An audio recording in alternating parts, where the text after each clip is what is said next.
السلام عليكم ورحمة الله. أحداث 4 نوفمبر عام 79 كانت فتيلة أزمة دامت 34 عاما بين الولايات المتحدة الامريكية والجمهورية الإسلامية في إيران. عداء وتهديد ووعيد وعقوبات وحصار وعزل واستهداف وتشويه على كافة الأصعدة. العلاقات الإيرانية الامريكية بين أزمة الرهائن والسفارة بالامس والاتفاق النووي اليوم. من الداخل معكم زينب صفار. تابعونا.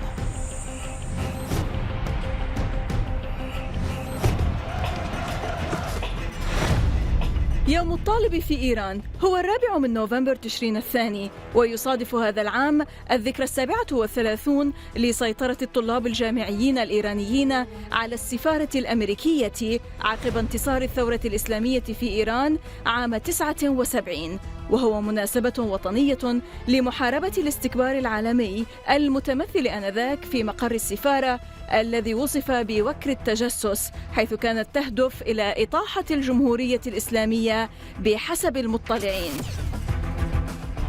ويرى كيفن باريت محرر موقع Veterans Today أن السفارة الأمريكية في إيران كانت محطة لوكالة الاستخبارات المركزية التي كانت تدير البلاد قبل الثورة، وقال إن الطلاب الإيرانيين لهم الحق في الاستيلاء عليها. ويضيف باريت إن المحافظين الجدد ومنذ أحداث 11 من أيلول سبتمبر عام 2001 كانوا شديدي الوضوح، فإن أي دولة تسعى لتتساوى مع الولايات المتحدة ينبغي أن تدمر استباقياً، وهذه هي الحال اليوم في ظل الحروب الاستباقية التي تقودها أمريكا في المنطقة العربية من محاولة تدمير كل أعداء إسرائيل عبر بلقنة وتفتيت الدول وتطبيق خطة عديدينون لشرذمة الدول على أسس إثنية وطائفية استعدادا للحرب مع الصين وإثارة حرب مع روسيا على الخطين الأوكراني والسوري، ولا سيما رفع سقف التهديدات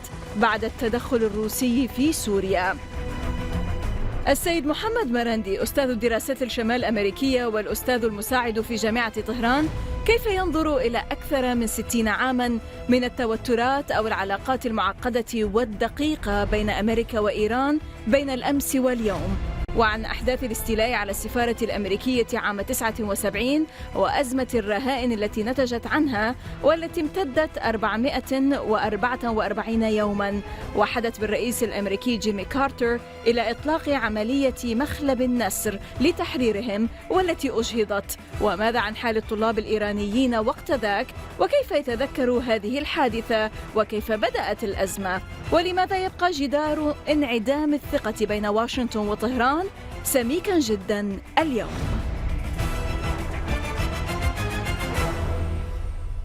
سيد محمد مرندي, Professor of North American Studies and Associate Professor at the University of Tehran. Welcome to من الداخل from the inside, sir. Thank you. Thank you very much for having me. It's our pleasure, sir.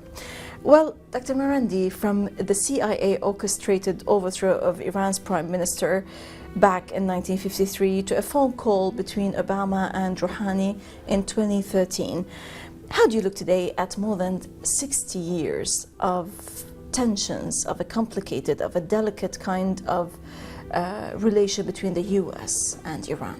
Well, I would say that the Iranian relationship with the United States from the very beginning was problematic. And as you pointed out, in 1953, that coup took place where the national government was overthrown, Mossadegh. Dr. Mossadegh, he was a bit naive in trusting the United States. There were people in Iran who thought that the United States was different from the United Kingdom and that they were more sympathetic or more apt to be friendly towards independent countries and not to be hegemonic or colonial. But I think Iranians at that time didn't know much about American history, Native Americans, the westward movement, and also what the United States did in the Philippines and Haiti. And so that was one reason why the Iranians didn't think that the United States would betray them. So after 1953, the United States played a very important role in Iran. They preserved the Shah. They helped create SAVAK, the intelligence. That's right, which carried out torture and killed many Iranians. And even during the months of revolution, the United States backed the Shah when he was killing people on the streets of Tehran and other cities. So, and Jimmy Carter said his famous line that, you know, it's the most democratic or kind of governance amid, you know, an island of stability. And he also said that the Shah was the nicest person he knows, or the most friendly person despite he of has the fact among. that the people on the streets were outraged by the Shah's behavior and attitude. And even during the darkest days of the revolution, when people were being killed, the National Security Advisor of the United States contacted the Shah and said, "We will support you." Yeah, that's right. Mm-hmm. So that created a lot of anger in Iran. And they did support him, actually. Absolutely, absolutely. After the revolution and during the revolution, Imam Khomeini did say that if the United States behaves appropriately, recognizes Iran's sovereignty and independence, we don't want poor relations. But what happened after the revolution was that the United States continued to try to mobilize forces to overthrow the revolution. And when the United States gave refuge to the Shah, Iranians saw him both as a mass murderer who needed to be put on trial, and they were outraged that the United States allowed him into the country, into the United States. On the other hand, the Iranians not only remembered 1953, where the Shah was brought back to power by the United States, but they remembered incidents like in Chile in 1973, September the 11th, where the United States helped overthrow the government and brought Pinochet to power. Yes. So these caused the students in Tehran to take the U.S. Embassy. It was a preventive measure on the one hand, but also it was a protest because they believed that the United States was giving refuge to a person who had committed crimes against humanity. Now, we will talk further about the hostage crisis, that's how they try to call it, the takeover of the American embassy. But back then, Dr. مرندي, you were born and raised before the triumph of the Islamic Revolution. You were born and raised in the United States of America, in Richmond, Virginia, and you moved back to the Islamic Republic of Iran. I moved back with my family. With your family at the age of 13. That's right. The events took place and you were still a teenager. Well, that's a complicated issue. It is. The feelings are very complicated here. That's right. As you rightly point out, in the United States, people are brought up to be very patriotic and to believe that the United States is a force for great good. And every day at school, you have to pledge allegiance to the flag of the United States. And after the revolution, although I was still quite young, because my parents were politically active, and during the revolution itself, major questions were raised in my mind about what the United States was doing. But after the revolution, when I came to Iran, it became more and more of an issue, both the behavior of the United States, but more importantly, the way in which the United States media was representing events in Iran. Even the embassy takeover, it was portrayed as some great evil that the Iranians had carried out, and they refused to really acknowledge that this was a result of decades of American misbehavior in the country, the humiliation of the Iranian people, the death of so many innocent Iranians who simply wanted freedom. And also the fact that the United States gave refuge to a man who had killed tens of thousands of people. Well, the embassy documents are very extensive, and they do reveal a great deal about the workings of the U.S. government and the interference in Iranian internal affairs, and how they, after the revolution, despite promising to recognize the revolutionary government in Iran, they continue to try to form coalitions and to undermine the new revolution. The embassy, the role that it played was not constructive. It was clearly working to overthrow the new political system. And this is basically why these people were kept. These were not people may have differing views about the embassy takeover, but these were people involved in the U.S. government. They were U.S. government employees, and they were involved in undermining a popular revolution in the country, and they were deeply involved in keeping the Shah in power before the revolution, a very cruel regime. So when you look at it in that context, a country that was unstable, a new revolutionary government, the fear of a counter-revolution or a counter-coup, a coup to counter the revolution, to be more precise. What the Iranian students did was not really all that strange. You can't compare the Islamic Republic of Iran today, which is stable and powerful, to a country which was so different back then and so unstable and facing so many different challenges. But allow me to ask you here something. You say the Islamic Republic of Iran today is different in its political, perhaps, behavior and its control of the locals, for example. But you have a history of attacking embassies. Well, I wouldn't say. Yeah, you know, I was just reading, and you know, there is a history which is not uncommon in Iran. You know, attacking embassies, like in 1979, the hostage crisis at the U.S. Embassy, 1987, the reaction to the Mecca massacre. That's right. I know the feelings of the Iranians are so intense and whatever, but why do they go and attack embassies? Even in 2006, Danish embassy attacks because of the cartoons portraying Prophet Muhammad, peace be upon him. And 2011 attack on the British embassy because of the sanctions. And 2016 attack against the Saudi Arabian embassy because of the execution of civilians together with Sheikh Nimr al-Nimr. Why resort to attack diplomatic missions always? Well, I think that except for the U.S. Embassy takeover, none of the other attacks on embassies were condoned. It was condemned, yes. Yes, none of them were condoned. They were condemned, and in fact the embassy takeover, the Saudi embassy takeover, led to trials where people were convicted. But we have to also look at it the other way around. The Iranian embassy siege in London, attacks on Iranian embassies across Europe by the terrorist organization, the Mujahideen Khalq, where in one case in London, one of the Iranian officials in the embassy was murdered. And of course, during the occupation of Iraq, the United States took the Iranian consulate general in Erbil and took away 5 Iranian diplomats, and 2 of them were released after 305 days. So it's not as if it's a one-sided event, but it is Iran. But why resort to this kind of attitude?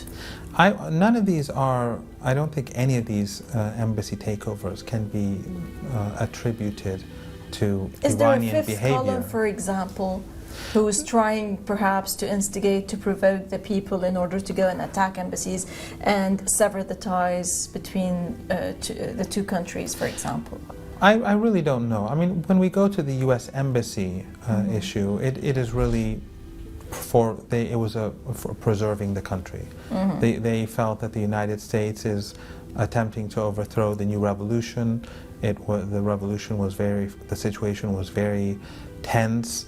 The Islamic Republic had not yet established itself, and the Americans had a past history of overthrowing different countries and governments. In the other cases, I think they were just emotional reactions. For example, in the Danish, which was an insult to the Prophet. Some people attacked the embassy. And the British embassy. Or, for example, when the Saudis... The Mecca massacres. Both Mecca massacres. One was during the Iran-Iraq war that you alluded to. Iranians were outraged. No Saudi diplomats were killed, and in the second attack there were no Saudis in the embassy. But again, those were illegal acts, expressions of outrage by ordinary people who felt that their voice was not being heard, and that injustices were being carried out against them and their people, and the so-called international community was siding with the Saudi regime or the United States. So, you have to, separate the U.S. embassy takeover with those other incidents, I think. Exactly. We're going to further talk about the American hostage crisis back between the 1979 and 81, but we have to stop now for a short break. Dr. محمد مرندي, do stay with us. إذا فاصل قصير ونعود، لا تذهبوا بعيدا.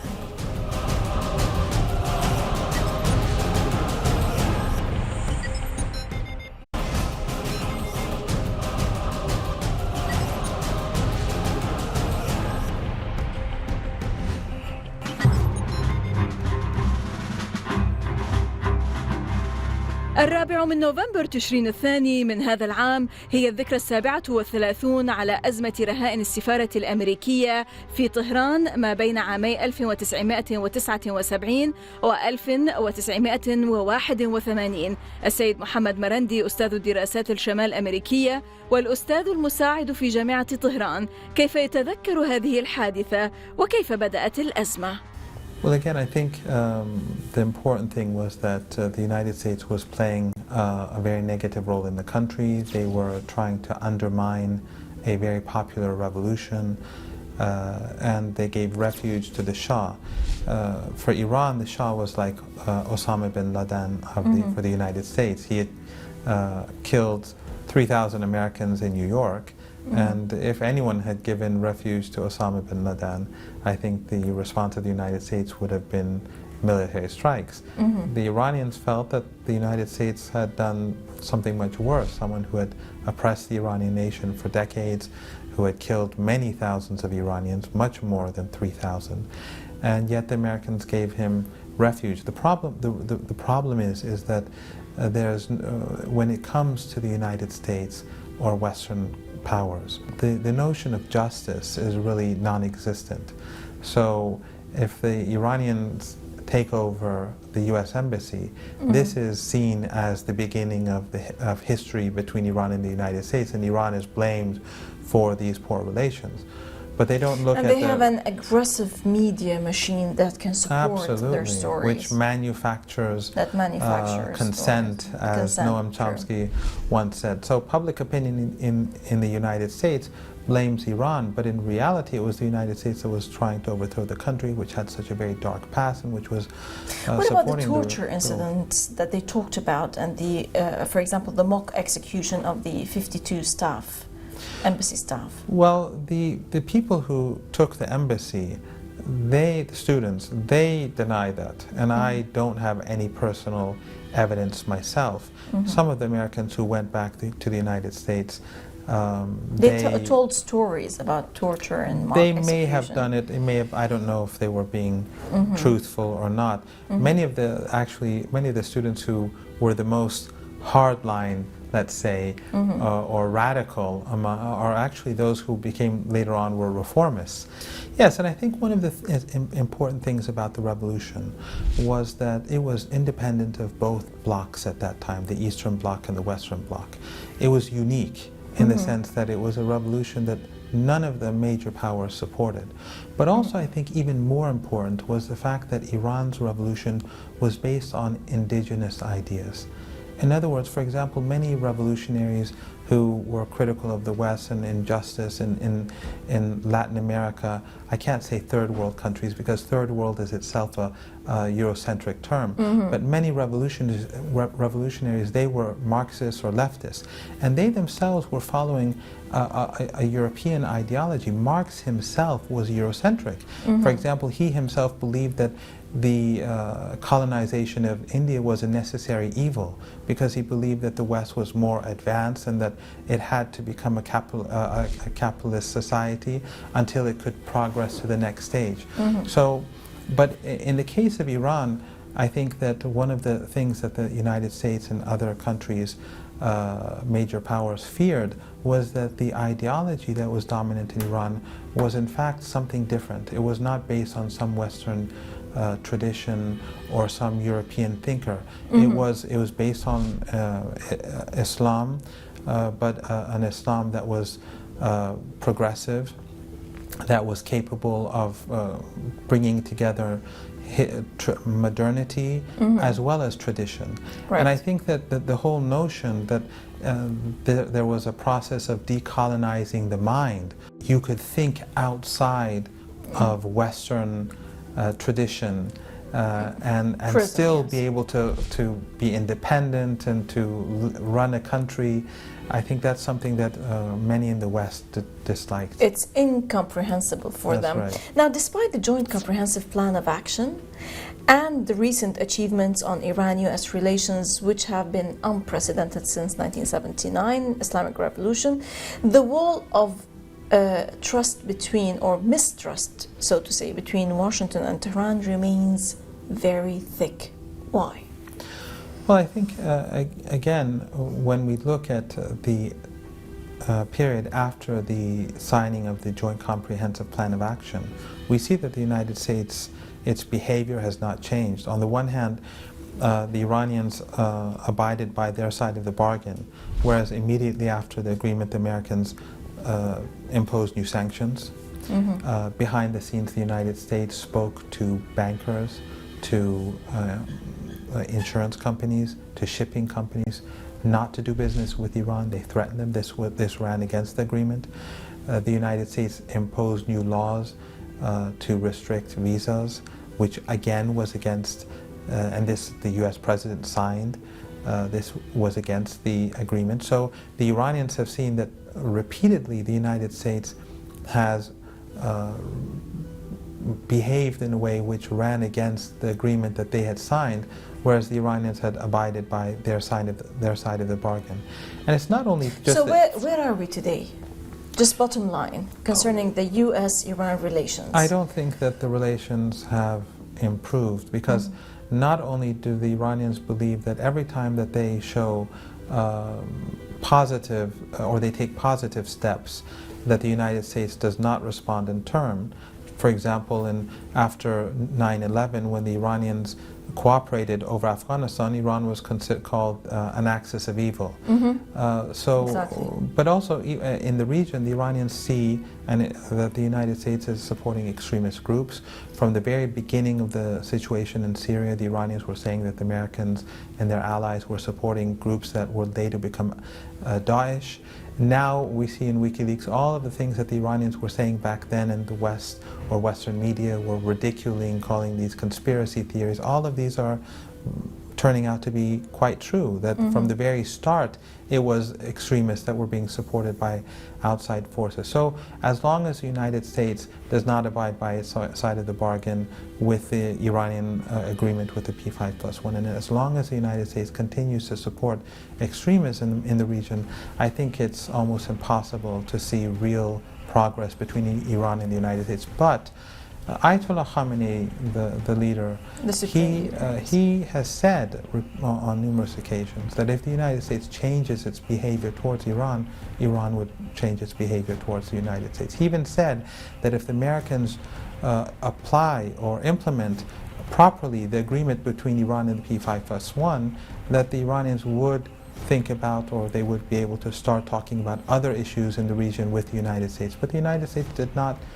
abide by its side of the bargain. So the Iranians were willing for change, but it was the United States that was unwilling to change, on the other hand. Let's hope that change occurs one day, hopefully, between the U.S. and Iran when it comes to their bilateral relations. Said Muhammad مرندي, Professor of North American Studies and Associate Professor at the University of Tehran. Many thanks indeed for joining us. Thank you. You're most welcome, sir. إذن لقاء جديد في الأسبوع المقبل مع ضيف جديد وقضية جديدة ودائما من الداخل. المزيد من التواصل بريدنا theinside@almayadeen.net وصفحتنا على الفيسبوك من الداخل، من كل فريق عمل من الداخل من كل الميادين. السلام عليكم ورحمة الله.